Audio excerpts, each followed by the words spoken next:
नमस्कार दोस्तों, स्वागत है आप लोगों का ईडू एक्सप्रेस में। तो आइए आज हम लोग देखते हैं 65वें बीपीएससी की जो मुख्य परीक्षा होने वाला है उसके हिसाब से करंट अफेयर के अंतर्गत जो हॉट टॉपिक्स बनते हैं उससे देख लेते हैं। जो पूरे जो वर्ष भर में जितने भी करंट अफेयर के टॉपिक रहे हैं उसमें जो प्रमुख रूप से एग्जाम्स में आने की संभावना बनती है उसे हम लोग देखते हैं इस वीडियो में।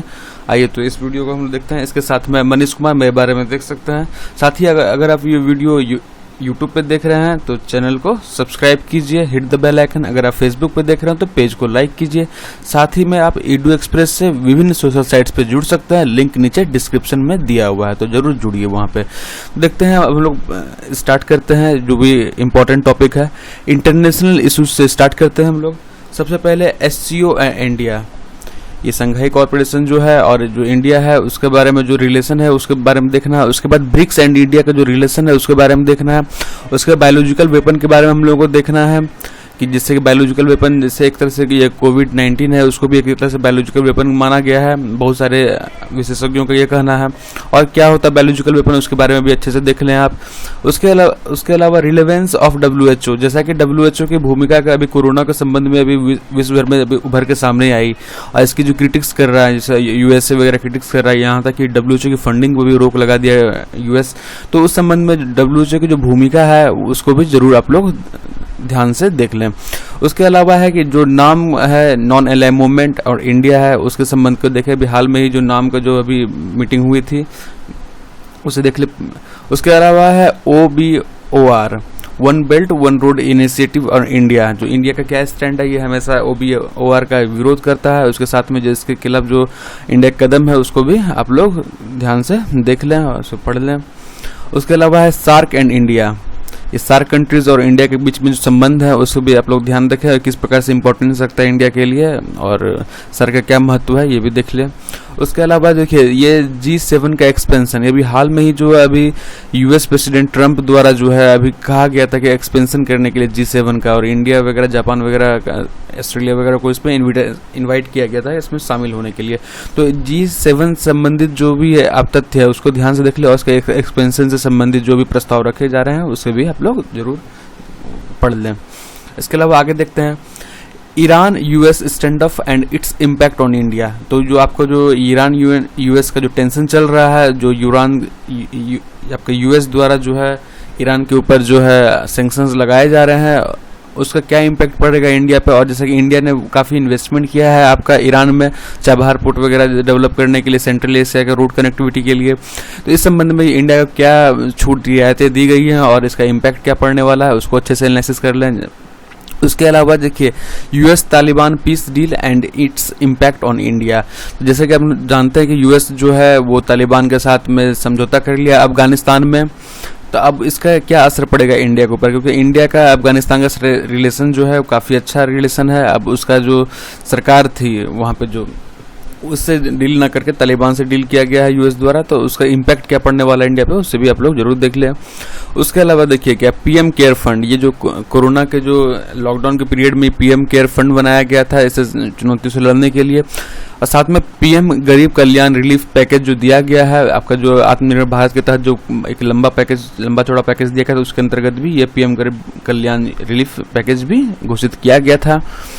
तो PM केयर फंड से रिलेटेड जितने भी मुद्दे हैं उससे आप लोग ध्यान से। साथ में अभी एक मुद्दा चर्चित रहा था RTI से संबंधित, जो एक आदमी ने PM केयर फंड से RTI मांगा था कि उसका क्या खर्चा, कितने पैसे जमा हुए, कितने खर्चे हुए, तो उसके संबंध में जो है PM केयर फंड द्वारा जो मना कर दिया कि RTI नहीं दिया गया। तो इस संबंध में भी ये काफ़ी टॉपिक जो है चर्चा रहा है, तो इसे जरूर आप लोग ध्यान दे लें। उसके अलावा है अगला टॉपिक है इंडिया एंड UNO। देखिए UN सिक्योरिटी काउंसिल में जो परमानेंट सीट की जो बहुत लंबे समय से मांग कर रही है कि उसे बढ़ाने के लिए परमानेंट सीट्स को, तो उस संबंध में क्या इशूज़ हैं, इंडिया का क्या स्टैंड है और इंडिया कहाँ तक उसमें परमानेंट सीट प्राप्त करने में अपनी इच्छा रखता है और कहाँ तक इसका कैलिबर है, वो सबको ध्यान रखना है। और साथ में जो है अभी इंडिया को जो है UNSC में जो नॉन परमानेंट जो आपका मेम्बरशिप है अभी एक तरह से अस्थायी जो सीट का दिया जाता है 10 देशों को, तो उसमें भी इंडिया को 2 साल के लिए मिला हुआ है, ये ध्यान रखिए आप लोग। उसके अलावा है कि Indian Ocean maritime security in context of South China Sea. देखिए जो आपका जो हिंद महासागर क्षेत्र है और जो साउथ चाइना सी है, ये जैसे आप लोग देख सकते हो दक्षिण एशिया से आप लोग जुड़ता है जो है मलक्का स्ट्रेट वगैरह से, तो उसका जो इम्पोर्टेंस है ये जो आपका हिंद महासागर क्षेत्र का और साउथ चाइना सी के संदर्भ में देखते हुए तो इसका इम्पोर्टेंस को देखना है। और साथ में कि अगला है कि इंडिया एंड सेंट्रल एशिया, तो जियो politics and scope of economic cooperation. तो सेंट्रल एशिया के जितने भी देश हैं यानी कि कजाकिस्तान, तुर्कमेनिस्तान, तुर्कमेनिस्तान, तो जितने भी देश हैं आपके, अफगानिस्तान वगैरह, जितने भी सेंट्रल एशिया के देश, उसके साथ में जियो पॉलिटिक्स को देखना है कैसा क्या है, और स्कोप ऑफ इकोनॉमिक कॉर्पोरेशन, जो कहाँ तक इसका आर्थिक सहयोग की बढ़ाया जा सकता है, और इसके जो भी पक्ष हैं उससे भी देखते हुए पूरा एजम्पशन करना है कि इंडिया एंड सेंट्रल एशिया। उसके अलावा है अगला topic migration of labour among Indian states, special emphasize aftermath of कोविड-19।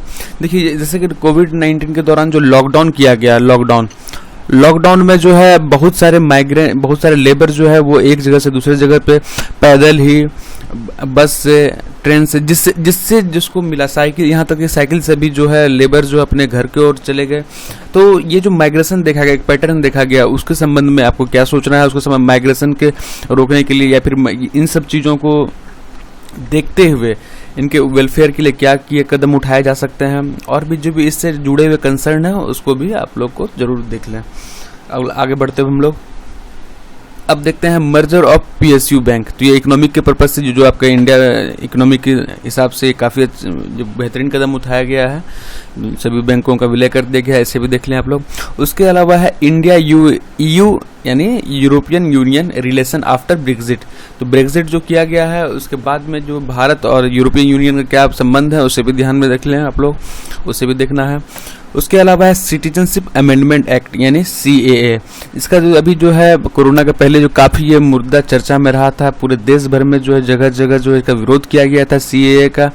तो ये आपके एग्जाम के मद्देनजर से बहुत ही इंपॉर्टेंट है, साथ में पॉलिटी के हिसाब से भी ये इम्पोर्टेंट है, तो आप लोग जरूर देख लें। उसके अलावा 15th फिनांस कमीशन रिपोर्ट जो है इसे भी देख लें। साथ में जो है देखिए इसमें क्या है, सेंटर स्टेट के जो संबंध है, उसके बाद इसमें कहाँ तक ये इसको पॉजिटिव ये कंसर्न को आगे लेके जाएगा या फिर इन दोनों के बीच में ये टेंशन डालता है, ये कमीशन का रिपोर्ट जो भी है कैसे क्या आगे इसको आगे लेके जाता है सेंट्रल स्टेट रिलेशन को, वो देखा जाएगा। इसलिए आप लोग 15th फिनांस कमीशन जो है उसे आप लोग रिपोर्ट को देख लेंगे बार जरूर। उसके अलावा है अगला topic NRC and illegal immigrants. देखिए जो सिटीजनशिप अमेंडमेंट एक्ट है और साथ में जो उसी के बाद NRC की बात कही गई थी और NPR की बात कही गई थी, तो फिर NPR जैसे कि NPR ये नेशनल पॉपुलेशन रजिस्टर होता है, इसको जो जनगणना के समय इसको यूज किया जाता है। वहीं अगर NRC की बात कर दे यह जो है काफ़ी विवादास्पद रहा था। इससे संबंध में जो BPSC में प्रश्न पहले भी पूछे जा चुके हैं 63वें BPSC में, तो इससे भी एक बार आप लोग गो थ्रू होने से जरूर आप लोग देख लें ये क्या मुद्दा है और इससे इलीगल इमिग्रेंट से क्या जुड़ा हुआ है, कैसे क्या। उसके बाद अगला टॉपिक है 21वां ट्रेड वार एंड प्रोटेक्शनिज्म। जो आपका जो संरक्षणवाद है और व्यापार युद्ध है, ये दोनों काफ़ी महत्वपूर्ण चल रहा था 2019 में। जो US और चाइना के बीच में ट्रेड वार स्टार्ट किया गया और उसे इंडिया को कहाँ से बेनिफिट मिला, क्या किस हद तक इससे लाभान्वित हुआ या हानि हुआ इंडिया को, वो देखना है। उसके बाद ये संरक्षणवाद किस प्रकार से जो वर्ल्ड ट्रेड है उस पर असर डाल रहा है और भारत को किस हिसाब से ये इम्पैक्ट कर रहा है संरक्षणवाद, उसे भी ध्यान देंगे आप लोग। जैसे अमेरिका द्वारा अमेरिकन फर्स्ट पॉलिसी फॉलो किया जा रहा है ट्रम्प द्वारा, तो इन सब आधार पे आप लोग ये संरक्षणवाद और व्यापार युद्ध को देख लें जरूर। उसके बाद अगला टॉपिक है regional trade blocks and India RCP। ये रीजनल कॉम्प्रिहेंसिव इकोनॉमिक पार्टनरशिप जो आपका ये प्रोग्राम है इंडिया का, ये आसियान देशों के साथ जुड़कर कुल 16 देश हैं RCP में। तो देखिए अभी कुछ दिन पहले इसकी मीटिंग हुई थी, तो जिसमें जो है इंडिया RCP से बाहर रहने का फैसला लिया था। इसकी जो संधि हुई थी इन सबसे इंडिया बाहर रहना चाह रहा था। तो इंडिया के क्या कंसर्न है, क्यों RCP से ये इंडिया एग्जिट कर गया, क्यों बाहर चला गया इंडिया। तो इसके जो इंडिया का जुड़े हुए कंसर्न है, जैसे कि आपका ओरिजिन ऑफ प्रोडक्ट, इसका जो कहाँ से किसी वस्तु का उत्पादन हो रहा है वो कंट्री ऑफ ओरिजिन क्या है उसकी। उसके बाद जो है इंडिया जो है अपने घरेलू उद्योग को बचाने के लिए भी इस प्रकार के कदम उठा रहा है कि वो RCP से बाहर है। तो इंडिया के और भी जो कंसर्न इससे जुड़े हुए हैं RCP और जो रीजनल ट्रेड ब्लॉक्स हैं तो उसको जरूर आप लोग ध्यान देके कंप्लीट कर लें। उसके बाद है अगला टॉपिक 23वां है problems in West Asia and India. ये देखिए वेस्ट एशिया जो है ना, ये हमेशा उथल पुथल रहता है ये वेस्ट एशिया में, तो वहाँ का जो इंडिया का संबंध है उससे भी आप लोग ध्यान से देख ले, क्योंकि इंडिया जो है इम्पोर्टेंट रोल निभाता है। तो यहाँ पे काफ़ी संबंध जो है मजबूत है इंडिया का, तो उससे भी आप लोग जरूर देख ले। उसके बाद है अगला टॉपिक 24वां नंबर कोविड-19 and its impact on Indian economy. मतलब कि जो आपका कोरोना यानी कोविड-19 है और उसके जो प्रभाव है इंडियन जो अर्थव्यवस्था पे, उसके साथ में जो इंडिया के अन्य क्षेत्र में भी प्रभाव पड़े हैं, चाहे आपके राजनीति के क्षेत्र में प्रभाव पड़े हैं, चाहे आपका अन्य क्षेत्र में, चाहे आपके न्यायपालिका के क्षेत्र में प्रभाव पड़े हों, उसके साथ में आपका कोई भी योजनागत जो कार्य चल रहे हैं उसके क्षेत्र में जो प्रभाव पड़े हैं, उसके बाद जो भी इसमें प्रभाव पड़ रहे हैं आपके कोरोना के कारण यानी कोविड के कारण, तो इंडिया के संदर्भ में उसे जरूर देख लें। तो चाहे आपका यहाँ पे जो माइग्रेंट जो है वो भी प्रॉब्लम देखने मिला था, उसके अलावा भी इन सब के अलावा भी बहुत सारे पॉलिटिकल क्राइसिस के साथ में और भी बहुत सारे इम्पैक्ट प्रभाव हुए हैं कोरोना के, उसे भी देख लें। चाहे आपका स्वास्थ्य के क्षेत्र में देख लें वो क्या असर किया, तो इसी रूप से जो विभिन्न क्षेत्रों में आप लोग इसको कोरोना के प्रभाव को, इम्पैक्ट को जरूर देख लें। अगला आप देखते हैं हम लोग। अगला एक टॉपिक इम्पोर्टेंट है 25वां मॉब लिंचिंग। यानी जो मॉब लिंचिंग जो अभी कुछ दिनों पहले लॉकडाउन के दौरान आप लोगों ने पाल घर में सुना होगा कि 2 संतों की जो हत्या करी गई थी भीड़ द्वारा। तो ये मॉब लिंचिंग जो है देश में किस प्रकार से जो फैलते जा रहा है, मॉब लिंचिंग को रोकने के लिए क्या कदम उठाया जाना चाहिए, किस प्रकार से इसको जो है रोका जाना चाहिए, तो इस संबंध में आप लोग जरूर देख लें मॉब लिंचिंग का। उसके बाद है आयुष्मान भारत योजना। ये जो है वृहत्तम स्वास्थ्य योजना है, तो इसके जो इम्पैक्ट हो रहे हैं इंडिया पे, बिहार पे, उसके संदर्भ में इसको आप लोग जरूर देख लें, आयुष्मान भारत योजना। उसके बाद है यूनिवर्सल बेसिक स्कीम यानी यूबीआई। यूबीआई जो है संदर्भ एक तरह से 2019 में काफ़ी चर्चित रहा था यूबीआई, तो उसे भी देख लें कि ये क्या है। उसके अलावा ये 2019 का चर्चित मुद्दा रहा था आर्टिकल 370 एंड 35A का जो एवोल्यूशन किया गया था। तो वही बात है कि इसके जो JNK बनाया गया एंड लद्दाख बनाया गया था, तो इसका क्या क्यों बनाया गया, इसे बनाने के बाद, ये हटाने के बाद क्या जम्मू कश्मीर में लोगों को नागरिकता मिलने का प्रावधान क्या हो गया, या फिर जो चेंजेस हुए हैं इन दोनों को हटाने के बाद, उसे आप लोग जरूर एनालिसिस कर लें। उसके बाद अगला टॉपिक देखते हैं 5G टेक्नोलॉजी यानी 5th जनरेशन टेक्नोलॉजी है एंड इंडियाज कंसर्न, जो और इंडिया के जो से कंसर्न जुड़े हुए हैं 5G टेक्नोलॉजी से, तो वो देखिए अभी देखिए 2021-22 में जो है आपका 5G टेक्नोलॉजी जो इंडिया में आने वाला है, उस संबंध में जो इंडिया के जुड़े हुए कंसर्न है, जो ये स्पेक्ट्रम है वो किसे देगा, वो कौन आखिर 5G को चलाएगा, इस संबंध में और भी जो टेक्निकल एस्पेक्ट है उससे भी आप लोग ध्यान दे के कम्प्लीट कर लें। उसके बाद बहुत ही इंपॉर्टेंट है ये आत्मनिर्भर भारत। ये जो अभी लॉकडाउन के दौरान जो है आत्मनिर्भर भारत का जो घोषणा किया गया, उसमें जो है वोकल फॉर लोकल यानी वोकल फॉर लोकल यानी आपका जो स्थानीय वस्तु है उसके लिए आप आवाज उठाइए। धीरे धीरे ये जो स्थानीय वस्तु धीरे धीरे ब्रांड के रूप में पूरे विश्व में छा जाएगा। तो वोकल फॉर लोकल का जो कहा गया है आत्मनिर्भर भारत में, और MSME सेक्टर को भी इसमें गियर अप करने की बात कही गई है, तो उसे आप लोग अच्छे से एनालिसिस कर ले। ये किस प्रकार से जो इसके संबंधित चुनौतियां हैं, इसके संबंधित जो अवसर हैं, इसके संबंधित जो संभावनाएं बनती हैं, उसे भी आप लोग जरूर देख लें। उसके बाद एक बहुत इंपॉर्टेंट है 1 नेशन 1 राशन कार्ड। तो यह बहुत ही आपका एक तरह से इंस्पिरेशनल रहा है। यह योजना बहुत दिनों से चले आ रहा है कि इसे लागू किया जाए 1 नेशन 1 राशन कार्ड, तो अब धीरे धीरे ये इम्प्लीमेंट होने लगा है। तो यह क्या है, इसके क्या फीचर्स हैं, इसके क्या लाभ होने वाले हैं, इसके क्या हानियां होने वाली, इसकी चुनौतियां क्या हैं, और साथ में इसके जो वे फॉरवर्ड है उसे भी देखना है आप लोगों को। तो यह काफ़ी अच्छा रहेगा आपके एग्जाम्स के हिसाब से। आगे देखिए ये बोडो एग्रीमेंट हुआ था इसी साल, तो उससे भी आप लोग ध्यान दे के कंप्लीट कर लें। आगे बढ़ते हुए हम लोग इस हिसाब से अब देखते हैं बायलैटरल रिलेशन के बारे में बात कर लिया, जो द्विपक्षीय संबंध है इंडिया के उसके साथ। जैसे कि अभी हाल में जो है इंडिया चाइना, जो ये काफ़ी इंडिया चाइना के बीच में टेंशन हो गया है कि आपका बॉर्डर डिस्प्यूट हो गया है। कहाँ पे आपको गलवान वैली में हुआ है, लद्दाख में। तो इससे भी ध्यान दे लें। और इंडिया चाइना का जो ऐतिहासिक रिलेशन रहे हैं और उसके जो ट्रेड बैलेंस ऑफ पेमेंट है या फिर बैलेंस ऑफ ट्रेड है, यह हमेशा इंडिया के पक्ष में नहीं रहा है। तो इन सब कंसर्न को देखते हुए अभी हाल में ही, अभी कल की बात है कि इंडिया जो है भारत सरकार द्वारा जो है मिनिस्ट्री ऑफ IT द्वारा जो है 59 ऐप्स को बंद कर दिया, चाइनीज ऐप्स को। और ये जो है इंडिया के सिक्योरिटी पे, इंटरनल सिक्योरिटी पे थ्रेट बताते हुए इन 59 ऐप्स को बैन कर दिया गया है। तो ये बहुत ही इम्पोर्टेंट कदम है इंडिया के द्वारा। तो इससे जो है रिलेशन और भी बदतर होते जाएंगे। तो इन सभी चीज़ों को आप लोग ध्यान देते हुए कवर कर ले। उसके बाद है कि इंडिया नेपाल रिलेशन। तो जैसे कि आप लोग जान रहे हैं कि अभी जो लिपुलेख काला पानी के रीजन में जो है अभी इंडिया नेपाल का जो बॉर्डर डिस्प्यूट स्टार्ट हो गया है। तो ये बॉर्डर डिस्प्यूट के कारण जो है ना काफ़ी कुछ जो अपना इंडिया और नेपाल का जो ऐतिहासिक रिलेशन का अगर देखा जाए इतिहास में, तो इतिहास में इन लोगों का रिलेशन जो है ना बहुत ही सौहार्दपूर्ण और बहुत ही भ्रातृत्वपूर्ण रहा है। मतलब भाईचारा बहुत रहा है इंडिया और नेपाल के बीच में। लेकिन अभी जो है नेपाल में जो है KP ओली की सरकार है, वहाँ कम्युनिस्ट सरकार है। अब वो जो है चाइना के एक तरह से प्रभाव में कार्य कर रही है और एक तरह से भारत के विरुद्ध जो है आग उगल रही है। यहाँ तक कि भारत के जो ये नेपाल के जो PM है ओली, वो जो है भारत के वायरस को ज़्यादा खतरनाक बताया चाइनीज वायरस से। इस संबंध के जो इसके जो नेपाल के PM है उनके द्वारा जो भारत के खिलाफ जो हमेशा कोई ना कोई स्टेटमेंट दिया जा रहा है।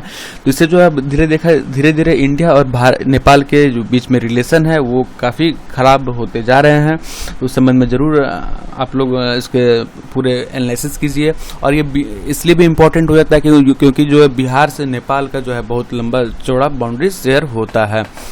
तो इसलिए आप लोग इंडिया नेपाल रिलेशन को अच्छे से पढ़े। और अभी बता दें कि नेपाल के जो सीमा पे बॉर्डर पे जो है सीतामढ़ी के आसपास जो है अभी गोलीबारी हुई थी। वहाँ के जो पुलिस है नेपाल के उसके द्वारा गोलीबारी की गई और कुछ यहाँ पे 3 आदमी मर गए थे बिहार के। तो ये भी और भी टेंशन को बढ़ा रहा है। तो इस प्रकार से इसको आप लोग अच्छे से कंप्लीट कर लें। उसके अलावा है कि इंडिया पाकिस्तान जो है ये काफ़ी एक तरह से ट्रेडिशनल रहा है टॉपिक। तो इससे भी आप लोग कवर कर लें और ये बहुत ही इंटेलिजेंस सिक्योरिटी के हिसाब से महत्वपूर्ण है। उसके अलावा है इंडिया बांग्लादेश एंड भूटान। तो देखिए अभी इन दोनों के जो इंडिया का भूटान का रिलेशन है काफ़ी फ्रेंडशिप वाला रिलेशन है। लेकिन बांग्लादेश के साथ क्या कभी सरकार के डिपेंड करता है, कभी अच्छा होता है कभी खराब होता है। लेकिन अभी जो है अच्छा चल रहा है भारत का रिलेशन बांग्लादेश के साथ में। लेकिन बांग्लादेश और भूटान से जुड़े हुए जो कंसर्न है इंडिया के उसे भी आप लोग इसमें डिनोट करते हुए अच्छे से एनालिसिस करते हुए टॉपिक बना लें। उसके बाद अगला बायलैटरल रिलेशन है इंडिया एंड US। देखिए अभी के समय में देखा जाए तो इंडिया और US के बीच में काफ़ी नज़दीकियाँ देखी जा रही हैं। अभी जो है कुछ दिनों पहले जो है अभी कोरोना के पहले जस्ट अभी जो है ट्रम्प जो है वो अभी भारत आए थे, भारत का दौरा किया था। साथ में जो है इंडिया और US के बीच में बहुत सारे एग्रीमेंट अभी साइन हो रहे हैं। उसके अलावा जो है इंडिया जो है US को भी सपोर्ट काफ़ी अच्छे तरीके से कर रहा है।